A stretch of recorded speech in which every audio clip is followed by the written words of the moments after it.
इस वीडियो में बात करेंगे रिसेशन के बारे में। रिसेशन यानी मंदी वो इकोनॉमिक फेज होता है जिसमें एक कंट्री की इकोनॉमी श्रिंक होती है यानी सिकुड़ती है, यानी GDP gross domestic product decrease होता है। ये टिपिकली 2 कंसेक्टिव क्वार्टर्स 6 महीने के जीडीपी कंट्रैक्शन से डिफाइन होता है। रिसेशन के दौरान इकोनॉमिक एक्टिविटी स्लो हो जाती है, बिजनेसेस प्रॉफिट में डिक्लाइन देखते हैं और अनएम्प्लॉयमेंट इंक्रीज होती है। For example 2008 global financial crisis में देखें तो ये रिसेशन अक्टूबर 2007 में शुरू हुई और 2009 तक चली, जिसमें बैंक्स फेल्ड हुए और स्टॉक मार्केट क्रैश हो गई। इसके अलावा नतीजतन मिलियंस ऑफ लोग अपनी जॉब्स और घर से हाथ धो बैठे। फॉर एग्जांपल यूएसए में लीमन ब्रदर्स बैंक कोलैप्स हो गया और इसकी नतीजतन फाइनेंशियल मार्केट और इकोनॉमी बहुत बुरी तरीके से इम्पैक्ट हुई।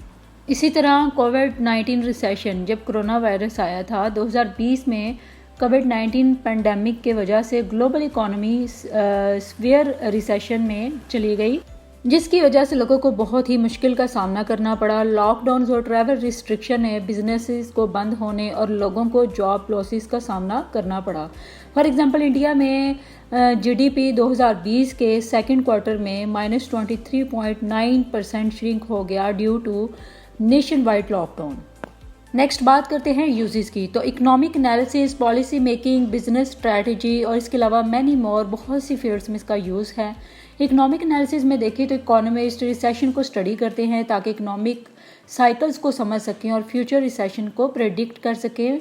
और लाइक फॉर एग्जांपल इकोनॉमिस्ट जो है 2008 फाइनेंशियल क्राइसिस को स्टडी करते हैं, ये अंडरस्टैंड करने के लिए what led to the recession and how to prevent similar crisis in the future. Policy making में देखें तो गवर्नमेंट और सेंट्रल बैंक रिसेशन को एड्रेस करने के लिए फिस्कल और मॉनेटरी पॉलिसीज़ इंप्लीमेंट करते हैं। फॉर एग्जांपल इंटरेस्ट रेट को रिड्यूस करना ताकि स्पेंडिंग इनकरेजेस की जा सके। बिजनेस स्ट्रैटेजी में देखें तो बिजनेसेस अपनी स्ट्रैटेजीज को रिसेशन के पीरियड में एडजस्ट करते हैं ताकि सर्वाइव और अडेप्ट कर सकें। For example cost cutting measures और ले ऑफ्स ताकि बिजनेस ऑपरेशंस को सस्टेन कर सकें। इसकी इंपॉर्टेंस की बात करते हैं तो इंपॉर्टेंस इसकी बहुत ज़्यादा है, लाइक इकोनॉमिक स्टेबिलिटी में, पॉलिसी रिस्पांस में, लर्निंग अपॉर्चुनिटी में इसकी बहुत ज़्यादा अहमियत है। इसके अलावा और भी कई ऐसी फील्ड्स हैं जिसमें इसकी बहुत ज़्यादा अहमियत है।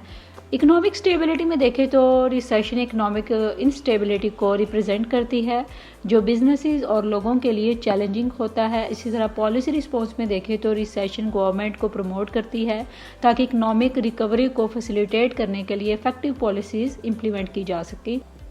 रिसेशन या मंदी एक इकोनॉमिक फेज़ है जिसमें जीडीपी कम होता है और इकोनॉमी स्लो हो जाती है। इसका मतलब ये है कि ये बिजनेसेस और लोगों के लिए मुश्किल वक्त होता है। आई होप सो आपको रिसेशन का कंसेप्ट क्लियर हो गया होगा। For more informative and latest video kindly subscribe my channel.